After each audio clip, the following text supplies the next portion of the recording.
નમસ્કાર, આપ જોઈ રહ્યા છો ગુજરાત પ્રાઇમ ટાઈમ બુલેટિન। હું છું આપની સાથે ઝરણા સોની। બુલેટિનની શરૂઆત કરીએ તો કેન્દ્ર સરકાર ઘર ઘર સિલિન્ડર અભિયાન ચલાવે છે।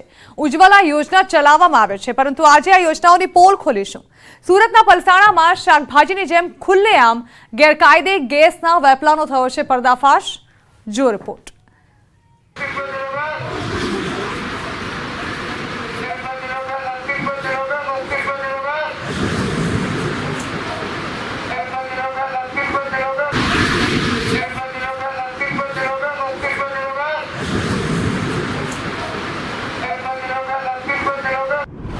પહેલી નજરે આ દ્રશ્યો તમને પાકિસ્તાનના લાગશે।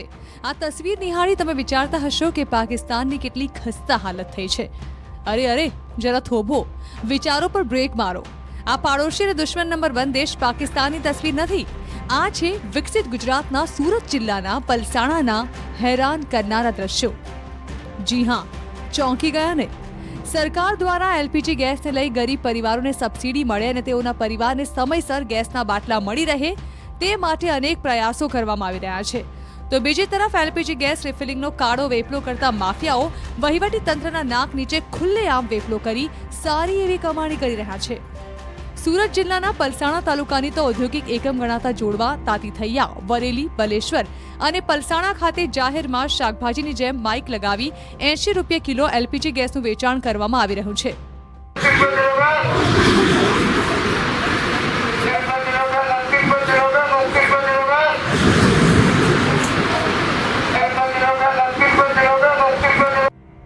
ગેસના બાટલામાંથી ગેસનું શાકભાજીની જેમ વેચાણનો વિડીયો વાયરલ થતા તંત્ર સફાળું જાગ્યું। પુરવઠા વિભાગે દરોડા પાડી 26,000થી વધુનો મુદ્દામાલ કબજે કર્યો। બલેશ્વર ગામ અને તાતીથૈયા એ બે જગ્યાએ રેડ પાડી અને મુદ્દામાલ ગેરકાયદેસર જે કંઈ સાધનો હતા તે જપ્ત કર્યા। કેટલા રૂપિયાનો મુદ્દામાલ જોયો? બે રેડમાં એક બલેશ્વરની રેડમાં 14,300 અને તાતીથૈયામાં 11,900 નો। અમારે ધ્યાન પર આ બે બાબતો આવી એટલે તરત અમે રેડ પાડી અને સાધનો જપ્ત કર્યા। હવે જેમ જેમ અમારે ધ્યાન પર આવતું જશે એમ અમે કાર્યવાહી કરીશું। જાહેરમાં માઇક લગાવી બોલી ગેરકાયદે શાકભાજીની જેમ ગેસ રિફિલિંગનો વેપલો ચાલી રહ્યો છે, જ્યાં કોઈ પણ જાતની ફાયર સેફટીની સુવિધા વગર રોડ ઉપર કરવામાં આવી રહ્યો છે। તો બીજી તરફ એવો પ્રશ્ન પણ થાય છે કે આવા ગેસ માફિયાઓ પાસે વેચાણ કરવા માટે ઘરેલું ગેસની બોટલો કોણ પૂરી પાડે છે, અને જો કોઈ મોટી દુર્ઘટના સર્જાય તો તેના માટે પણ જવાબદાર કોણ? Bureau report, news 18 Gujarati. વિકસિત ગુજરાતની વાત તો ખૂબ જ સાંભળી હશે, પરંતુ આજે અમે તમે રાજ્યના અંતરિયાળ છોટાઉદેપુરના અવિકસિત ગામડાનો અહેવાલ દર્શાવીશું। પ્રસૂતાને હોસ્પિટલ લઈ જવામાં વિકાસનો પનો ટૂંકો પડ્યો, ત્યારે જુઓ આજે પણ 18મી સદીમાં જીવતા લોકોનો ખાસ અહેવાલ।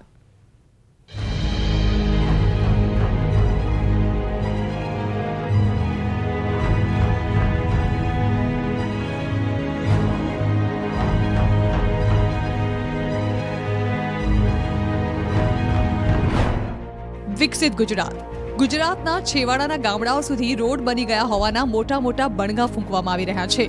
છેવાડાના માનવી સુધી વિકાસ પહોંચ્યાના મોટા મોટા દાવા થઈ રહ્યા છે, પરંતુ છોટાઉદેપુરના નસવાડીના કુકરદા ગામના દ્રશ્યો દાવા પોકળ સાબિત કરી રહ્યા છે। કુકરદા ગામના લોકોની કરુણતા કહો કે મજબૂરી। છોટાઉદેપુર જિલ્લાના નસવાડી તાલુકાનું એક એવું ગામ છે કે જે વિસ્તાર અવિકસિત છે। અવિકસિત એટલે અહીં રોડ રસ્તાનો સંપૂર્ણપણે અભાવ છે। અહીં લોકો રોડ રસ્તા વિના અનેક મુશ્કેલીઓના સહારે જીવન જીવી રહ્યા છે। અહીં ગરીબ અને આદિવાસી લોકો વસવાટ કરે છે। તેમને તાલુકા મથકે કે જિલ્લા મથકે અથવા ક્યાંય પણ બહાર જવાનું થાય તો અમુક કિલોમીટર તો ચાલવું જ પડે, કારણ કે આ ગામમાં રોડ કનેક્ટિવિટી નામે ઝીરો કહીશું તો જરા પણ અતિશયોક્તિ નહીં કહેવાય। કારણ કે એક વિડીયો સામે આવ્યો છે જેમાં સ્પષ્ટપણે જોઈ શકાય છે કે અહીં સરગર્ભાને ગ્રામજનો જોડીમાં ઉંચકીને લઈ જઈ રહ્યા છે। ત્યારબાદ પણ સારા રસ્તા નથી એટલે તેઓ પ્રાઇવેટ વાહનમાં લઈ જાય છે। ત્યાંથી 108 એમ્બ્યુલન્સમાં હોસ્પિટલ પહોંચાડવામાં આવી, પરંતુ 108 હોસ્પિટલ પહોંચે તે પહેલા જ 108 એમ્બ્યુલન્સમાં હેમખેમ પ્રસૂતિ થઈ। ખોઈ મેં લાખીને લાવ્યા, પછી એક ગાડી કરીને લાવ્યા, પછી રસ્તામાં ગાડી ઊભી રહી, પછી 108 મેંથી લાવ્યા, પછી રસ્તામાં ખોડો ઉતરી ગયો। આ ગામની રોડ કનેક્ટિવિટી સાથે સાથે તમને આરોગ્ય સેવાનો તો બિલકુલ ખ્યાલ આવી જ ગયો હશે કે તાત્કાલિક હોસ્પિટલ પહોંચવા લોકોને કેટલી જહેમત ઉપાડવી પડે છે। અહીં ડુંગર વિસ્તારમાં 108 કે અન્ય કોઈ વાહનો જઈ શકતા ન હોવાથી દર્દીઓની હાલત કફોડી બની છે. જો કે કડવું છે પણ સત્ય છે, ગુજરાતનો વિકાસ દુનિયાએ જોયો હોય પણ નસવાડીના કુકરદા ગામના લોકોએ જોયો નથી. એ ગર્ભવતી મહિલા હતી અને રસ્તાના કંઈક ઠેકાણા નહોતા, તો એને અમે લગભગ 1 થી 1.5 કિલોમીટર એટલા ઉશ્કીને લાવ્યા હતા અને ત્યાંથી પણ કંઈક વાહનની વ્યવસ્થા નહોતી, 108 પહોંચી નહોતી શકતી. એના કારણે બોલેરો ગાડીમાં, પ્રાઇવેટ ગાડીમાં લગભગ 3 કિલોમીટરથી અહીંયા મેન ગામમાં સુધી અમે લાવ્યા છે. તો અમારી એક જ માંગ છે કે ઢૂકટા ફળિયા જતા રસ્તા બની. આ પરથી કહી શકાય કે તંત્ર ફક્ત જાહેરાતોમાં સુરા છે, કામમાં કેટલા સુરા છે તે આ બાબત પરથી જાણી શકાય છે. વિકાસની મોટી મોટી વાતો થાય છે, પરંતુ આ ગામડામાં વિકાસનો પનો ટૂંકો પડી રહ્યો છે.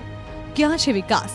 ત્યારે સુવિધા વગર નરકાગાર જેવી સ્થિતિમાં જીવતા ગામના લોકોને ક્યારે સુવિધા મળશે? સહેજબ ખત્રી, ન્યૂઝ 18 ગુજરાતી, છોટાઉદેપુર. કહેવાતા સ્માર્ટ શહેરમાં જનતાને લૂંટતી અમદાવાદ કોર્પોરેશનની ખુલી ગઈ છે પોલ.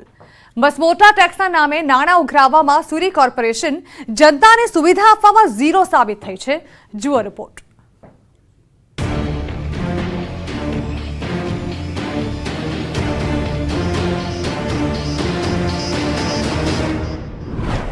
જ્યાં જુઓ ત્યાં જોવા મળી રહ્યો છે કચરાનો ઢગલો. જ્યાં નજર કરો ત્યાં જોવા મળી રહ્યું છે ગંદકીનું રાજ. જ્યાં જ્યાં તમારી નજર પડે ત્યાં ત્યાં જોવા મળે માત્ર ને માત્ર ગંદકી, કચરો અને બિસ્માર રસ્તાઓ. આ દ્રશ્યો નિહાળી પહેલી નજરે તમને કોઈ અંતરિયાળ ગામડું લાગશે, પરંતુ શરમની વાત એ છે કે એમસીની પોલ ખોલતી આ તસવીર કહેવાતા સ્માર્ટ શહેર અમદાવાદની છે. પણ જાત તો પાકો રોડની કોઈ સુવિધા અમને આપી નથી. વરસાદમાં અહીંયા કાદો કીચડ થઈ જાય છે તો પણ કોઈ જોવા પણ આવતું નથી. કેટલી બી અરજીઓ કરી અહીંયાથી પણ કોઈ સામે રિપ્લાય મળતો નથી. ગમે એટલી અરજી કરીએ છીએ અહીંયાથી પણ કોઈ એવું કે છે બનશે, એના માટે રોડ બનશે ત્યારે આખું રોડ બનશે એવું કે છે ખરા. રસ્તા પર રોગચાળાને આમંત્રણ આપતી ગંદકીનું સામ્રાજ્ય જોવા મળ્યું. આ વિસ્તારમાં પગ મૂકો તો એમ થાય કે આવી ગંદકીમાં કેવી રીતે રહેવાય, પણ અહીંના રહીશો રોગચાળાનો ભોગ બનીને પણ જીવન ગુજારવા મજબૂર છે. આ જ ગંદકી અનેક લોકોને મોતને મોં ધકેલી ચૂક્યા છે.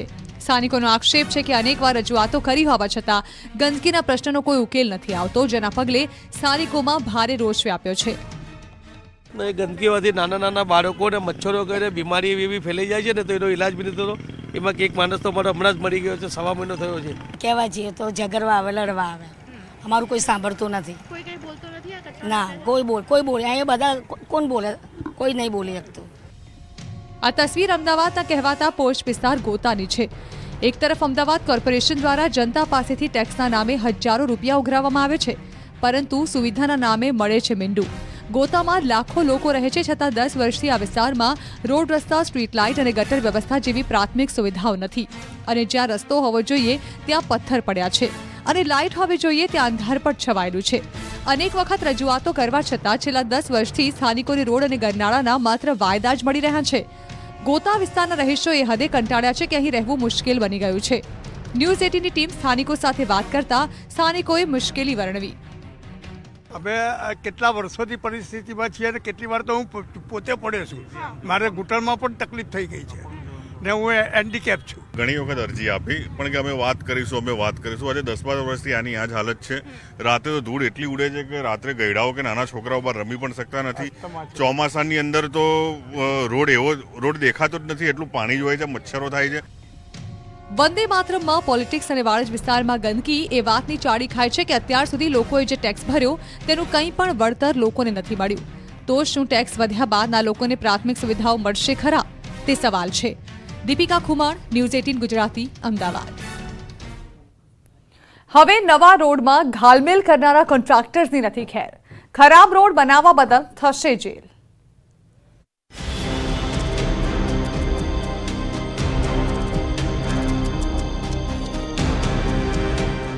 રોડની કામગીરીમાં ગેરરીતિ આચરતા કોન્ટ્રાક્ટર્સ થઈ જજો સાવધાન. રોડના કામમાં ભ્રષ્ટાચાર કરનાર અધિકારીઓ, ઇજનેરો અને કોન્ટ્રાક્ટર્સની હવે નથી ખેર. ખરાબ રોડ બનાવનારા કોન્ટ્રાક્ટર્સ જેલની હવા ખાવા થઈ જજો તૈયાર. કેમ કે મહેસાણાના લાંગરજમાં વર્ષ 2015માં બનેલા અપ્રોચ રોડમાં બોગસ ટેસ્ટિંગ સર્ટી રજૂ કરી ઠગાઈ કર્યાનો પર્દાફાશ થયો છે. સમગ્ર મામલાની તપાસ કરતા સામે આવ્યું કે એપ્રોચ રોડ બનાવવા માટે ઓનલાઈન ટેન્ડર બહાર પાડ્યું હતું. આ રોડની કિંમત કરોડો રૂપિયા નક્કી કરવામાં આવી અને આ ઊંઝાના કોન્ટ્રાક્ટર આરસી પટેલે રોડની કામગીરી સોંપી દેવાઈ. કોન્ટ્રાક્ટર આરસી પટેલે રોડનું કામ પૂર્ણ કરી નિયમ મુજબ કેરીના રોડ ટેસ્ટિંગ સર્ટી રજૂ કરી બિલ પણ મંજૂર કરાવી લીધા. જો કે આ રોડ બન્યાના 4 માસમાં રોડ તૂટી જતા રોડમાં ભ્રષ્ટાચાર થયાનું ખુલ્યું. અરજીની તપાસમાં કોન્ટ્રાક્ટર દ્વારા રજૂ કરવામાં આવેલા કેરીના સર્ટી બોગસ હોવાનો ખુલાસો થયો, જેને લઈને તકેદારી આયોગ દ્વારા જવાબદાર કોન્ટ્રાક્ટર સહિત અધિકારીઓ સામે ફરિયાદ દાખલ કરવા હુકમ કરતા આ મામલે પોલીસ ફરિયાદ દાખલ કરવામાં આવી છે. ક્વોલિટીનો સર્ટિફિકેટ કન્સર્ન અધિકારીઓ દ્વારા એવું જાણવા મળ્યું છે કે ખોટા રજૂ થયા છે અને આના બેઝ ઉપર માન્ય આયોગ દ્વારા FIR કરવા માટે સૂચન મળ્યા હતા અને આ સૂચનના અનુપાલનામાં અમારા XCN દ્વારા આ બાબતની FIR નોંધાવવામાં આવી છે.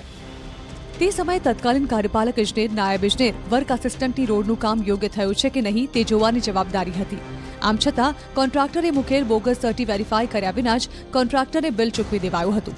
આ મામલે કુલ 5 સામે ફરિયાદ દાખલ કરી તેની વિરુદ્ધ કાર્યવાહી શરૂ કરી છે.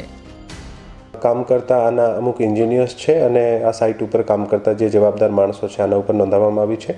આમાંથી એક જે કર્મચારી છે આ મૃત્યુ પામ્યા છે અને બાકી જેટલા પણ છે આના નામ છે, આ બધા ઉપર FIR નોંધવામાં આવી છે.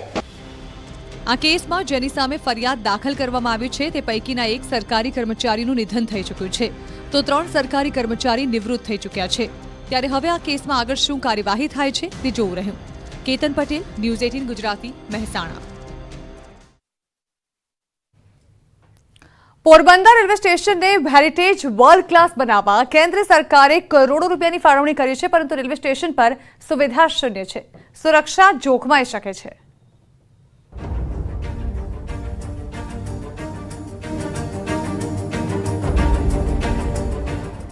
આ છે મહાત્મા ગાંધીજીના જન્મસ્થળ પોરબંદરનું રેલવે સ્ટેશન. આ છે સુદામાની નગરી અને અરબી સમુદ્ર કાંઠે વસેલું પોરબંદરનું રેલવે સ્ટેશન. આ રેલવે સ્ટેશનને હેરિટેજ બનાવવા, આ રેલવે સ્ટેશનને વર્લ્ડ ક્લાસ બનાવવા સરકારે કરોડો રૂપિયાનું બજેટ ફાળવ્યું છે. પરંતુ ખાટલી મોટી ખોટ એ છે કે આ રેલવે સ્ટેશન પર સુવિધાના નામે મીંડું છે.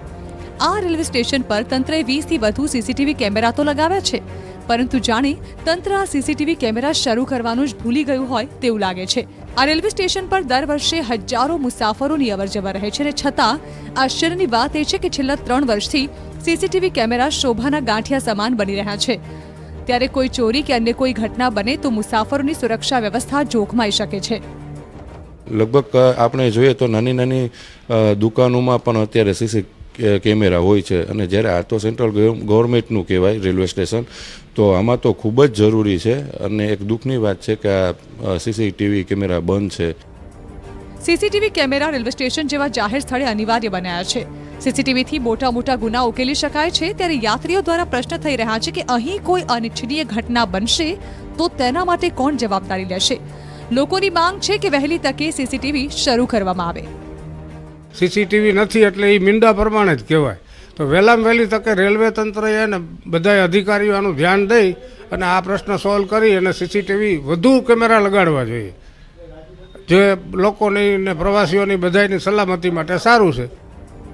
એક તરફ પોલીસે સુરક્ષાને ધ્યાનમાં રાખી તમામ જગ્યાએ CCTV લગાવવાનું ફરજિયાત કર્યું છે, પરંતુ દીવા તળે અંધારા જેવો ઘાટ સર્જાયો છે પોરબંદરમાં. જે રીતે CCTV બંધ છે તે જ રીતે આ અંગે રેલવેના જવાબદાર અધિકારીઓ પણ કંઈ જ બોલવા તૈયાર નથી. એટલે જો તમે પોરબંદર રેલવે સ્ટેશન પર પહોંચો તો તમારી સુરક્ષાની જવાબદારી તમારી રહેશે. તંત્રને જનતાની સુરક્ષાની કોઈ પડી નથી. પોરબંદરના જે સ્થાનિક રેલવે સ્ટેશનના અધિકારીઓને પૂછવામાં આવતા તેઓ કેમેરા સામે તો અંગે કંઈ કહેવા તૈયાર નથી, પરંતુ એવું કહી રહ્યા છે કે ટેન્ડરિંગની પ્રક્રિયા થઈ રહી છે, પરંતુ સુરક્ષાની સામે આવડી મોટી ચૂક છે તો ચૂક શા માટે થઈ રહી છે તે મહત્વની વાત છે. અને કાલ સવારે કોઈ દુર્ઘટના સર્જાશે તો આના માટે જવાબદાર કોણ રહેશે? પ્રતિશ સિલુ, ન્યૂઝ 18 ગુજરાતી, પોરબંદર. છોટાઉદેપુરમાં પાલિકાએ કરોડો રૂપિયાના ખર્ચે બનાવેલું બિલ્ડિંગ અસામાજિક તત્વો માટે અય્યાશીનો અડ્ડો બની ગયું છે.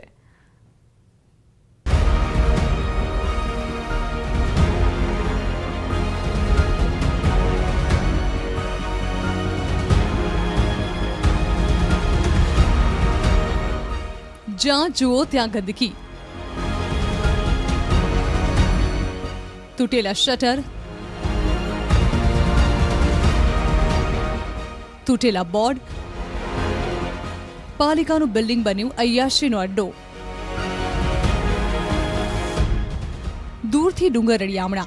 આ કહેવત છોટાઉદેપુરની મધ્યે પાલિકાએ બનાવેલી બિલ્ડિંગ માટે એકદમ સાચી ઠરે છે. બહારથી નવી નક્કોર દેખાતી પાલિકાની બિલ્ડિંગની હાલત અંદરથી કંઈક અલગ જ છે. બિલ્ડિંગમાં અંદર જ્યાં જુઓ ત્યાં દેશી દારૂની થેલીઓ પડી છે. લોકોએ જાણે કે આ બિલ્ડિંગને જાહેર શૌચાલય જ બનાવી દીધું છે. ઉપરથી દુર્ગંધ તો એવી આવી રહી છે કે ન પૂછો વાત. કે અંદર જે બિલ્ડિંગ બહારથી તો બહુ સુંદર દેખાય છે અને અંદર આપણે જોઈએ ત્યારે એ બિલ્ડિંગની અંદર મૂતરડીનો ઉપયોગ કરવામાં આવે છે. અસામાજિક તત્વો એનો દુરુપયોગ કરી રહ્યા છે. ખરેખર આ બિલ્ડિંગનો બનાવ્યા પછી એનું પજેશન લેવામાં આવતું હોય છે.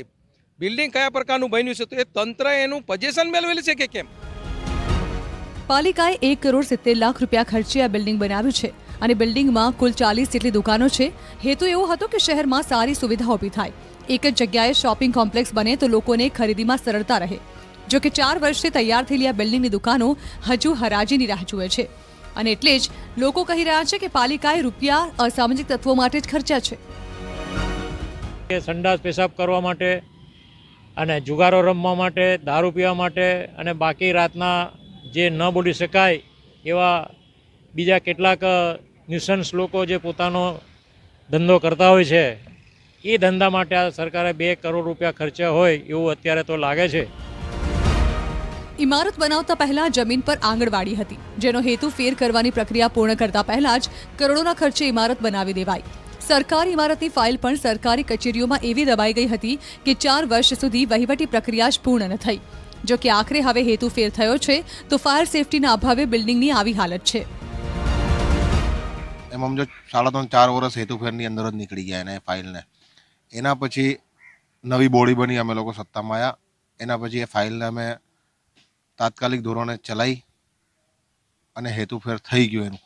હવે એ મલ્ટીપર્પઝ હોલનું ફાયર ઇન્સ્ટોલેશનનું જે સરકારનું નિયમ છે, ફાયર ઇન્સ્ટોલેશન કરીને પછી જ હરાજી કરાય. એના માટે બી ટેન્ડર થઈ ગયું છે છોટાઉદેપુર નગરપાલિકા વતી. 4 વર્ષથી રાહ જોઈ રહેલા લોકો જલ્દી આ પ્રશ્નનો નિકાલ આવે અને દુકાનોની હરાજી થાય તેવી માંગ કરી રહ્યા છે. ત્યારે જોવાનું રહેશે કે પાલિકા તંત્ર આ અંગે કેવા પગલાં લે છે અને ક્યારે આ દુકાનોને પોતાના માલિક મળે છે. સહેજબ ખત્રી, ન્યૂઝ 18 ગુજરાતી, છોટાઉદેપુર. અરવલ્લી પંથકમાં રાયડાની ખેતી કરતા ખેડૂતોને આવ્યો છે રડવાનો વારો. રાયડાની ખેતીનો ખર્ચ હવે માથે પડ્યો છે. 15 એક વાર, 15 બે વાર, 1015 રૂપિયા, 16 રૂપિયા, 16 એક વાર બે વાર, 1016 રૂપિયા. ખેડૂતોને રડાવતો રાયડો, રાયડાના ભાવ તળિયે, ખેડૂતોની મહેનત એળે, જગતના તાતની લાચારી, આવી નુકસાની વેઠવાનો વારો. કેમ કે અરવલ્લી જિલ્લામાં ચાલુ રવિ સિઝનમાં ખેડૂતોએ જિલ્લાની 3115 હેક્ટર જમીનમાં રાયડાનું વાવેતર કર્યું હતું. વાવેતર બાદ પાક તૈયાર થઈ ગયો છે અને ઉત્પાદન પણ સારું થયું છે, જેથી ખેડૂતો સારા ઉત્પાદનને પગલે સારા વળતરની પણ આશા રાખી હોંશે હોંશે માર્કેટયાર્ડ પહોંચ્યા હતા. પરંતુ ભાવ સાંભળી અન્નદાતાની આશા ઠગારી નીવડી. કેમ કે ખેડૂતોને પોષણક્ષમ ભાવ મળી રહે તે માટે સરકાર દ્વારા રાયડાનો 1050 રૂપિયા પ્રતિ 20 કિલોનો ટેકાનો ભાવ જાહેર કરાયો છે. પરંતુ ટેકાના ભાવે 1 મહિના બાદ ખરીદી ચાલુ કરવામાં આવનાર છે. તેવા સંજોગોમાં તૈયાર થયેલો માલ લઈ ખેડૂતો મોડાસા માર્કેટયાર્ડ ખાતે વેચવા આવી રહ્યા છે. પરંતુ માર્કેટયાર્ડમાં ખેડૂતોને પ્રતિ 20 કિલોના 800 થી 1000 રૂપિયા ભાવ મળી રહ્યો છે, જેથી ખેડૂતને પ્રતિ 20 કિલોએ 90 રૂપિયા 290 ઓછો ભાવ મળતા મોટું નુકસાન જઈ રહ્યું છે, જેથી ખેડૂતો પરેશાન થયા છે. રાયડાનો કોઈ ભાવ મળતો નથી. એક મણનો 750 થી 850 રૂપિયા ભાવ મળી રહ્યો છે, જ્યારે સરકારે 1090 રૂપિયાનો ભાવની વાત કરી હતી ટેકાના ભાવે, પણ ટેકાના ભાવે કોઈ ખરીદી થતી નથી. બીજી તરફ હાલ લગ્નસરાની સિઝન પણ ચાલુ થઈ ગઈ છે. વ્યવહાર સાચવવા માટે પૈસાની તાતી જરૂરિયાત છે, ત્યારે હાલ નુકસાની વેઠીને પણ પૈસા હાથ વગા કરી રહ્યા છે. સાથે જ વહેલી તકે ટેકાના ભાવે ખરીદી શરૂ કરવા માંગ ઉઠી છે. ગવર્મેન્ટે ભાવ એનો 1090 રૂપિયા નક્કી કરેલ છે, તે પ્રમાણે કોઈ ખરીદી કરવામાં અહીંયા વેપારીઓ મારફતે આવતી નથી. તેનાથી ખેડૂતોને મોટામાં મોટું નુકસાન જઈ રહ્યું છે. સોમનાથ મંદિર પર વિવાદાસ્પદ નિવેદન આપનાર મૌલાના સામે પોલીસ ફરિયાદ નોંધાઈ છે. મૌલાના સાજિદ રશીદીએ સોમનાથ મંદિર વિરુદ્ધ ટિપ્પણી કરતા તેના વિરુદ્ધ સોમનાથ ટ્રસ્ટે પોલીસ ફરિયાદ નોંધાવી છે. ઓલ ઇન્ડિયા ઇમામ એસોસિએશનના અધ્યક્ષ મૌલાના સાજિદ રશીદી વિરુદ્ધ પોલીસે ફરિયાદ નોંધી આગળની કાર્યવાહી હાથ ધરી છે. સોમનાથ મંદિરમાં એક તો જે ભૂતકાળમાં જે હુમલો થયેલો એને જસ્ટિફાઈ કરવાનો ટ્રાય કરેલો, એ ઉપરાંત હિન્દુ ધર્મની લાગણી દુભાઈ એ બાબતના અમુક નિવેદનો કરેલા, એ બાબતની ફરિયાદ અમને આજરોજ મળી છે. સોમનાથ ટ્રસ્ટ તરફથી અમે ફરિયાદ દાખલ કરી દીધી છે અને એ તપાસ આગળ પ્રભાસ પાટણ પીઆઈ કરી રહ્યા છે અને એમાં અમે વ્યવસ્થિત તપાસ કરવાના છીએ. તો ઓલ ઇન્ડિયા ઇમામ એસોસિએશનના અધ્યક્ષ મૌલાના સાજિદ રશીદીએ સોમનાથ મંદિર પર હુમલાને યોગ્ય ઠેરવ્યો છે. ત્યારે આવો સાંભળીએ મૌલાનાના વિવાદિત બોલ. उसके बाद में भी गजनवी ने वहाँ बाकायदा मुआयना कराया, पता कराया, अपने सीआईडी भेजे. जब पता चला कि हाँ ऐसा है, तब जाकर सोमनाथ के मंदिर पर चढ़ाई की. सोमनाथ के मंदिर को उन्होंने तोड़ने का काम नहीं किया, बल्कि वहाँ जो गलत कार्य हो रहे थे उसको खत्म करने का काम किया है. કેન્દ્રના કૌશલ્ય વિકાસ અને ઉદ્યોગ સાહસિકતા મંત્રાલયની PMKVI યોજના હેઠળ ગુજરાતમાં 2018-19 થી ડિસેમ્બર 2022 સુધીમાં કુલ 58,430 વ્યક્તિઓને રોજગારી અપાઈ છે. ગુજરાત રાજ્યમાં PMKVI હેઠળ પ્રશિક્ષિત વ્યક્તિઓને સૌથી વધુ રોજગાર આપવાના મામલે ટોચના 5 ક્ષેત્રોમાં એપેરેલ, લોજિસ્ટિક્સ, ઇલેક્ટ્રોનિક્સ અને હાર્ડવેર, IT, ITS તથા રિટેલ ક્ષેત્રનો સમાવેશ થાય છે. કેન્દ્રીય કૌશલ્ય વિકાસ અને ઉદ્યોગ સાહસિકતા રાજ્યમંત્રી રાજીવ ચંદ્રશેખરે 8 ફેબ્રુઆરી 2023ના રોજ રાજ્યસભામાં સંસદ સભ્ય પરિમલ નથવાણી દ્વારા ઉઠાવવામાં આવેલ પ્રશ્નનો જવાબ આપતા માહિતી આપી હતી.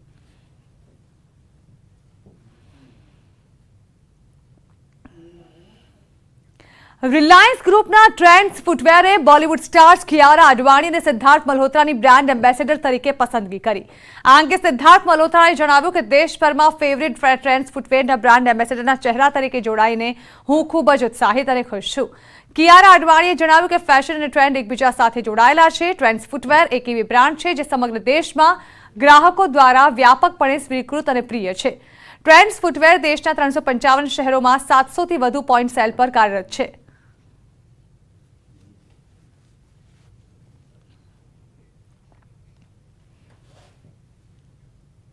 તો આ હતા અત્યાર સુધીના તમામ ખાસ સમાચાર. વધુ સમાચાર વિસ્તારથી જોવા માટે આપ જોતા રહો News 18 ગુજરાતી.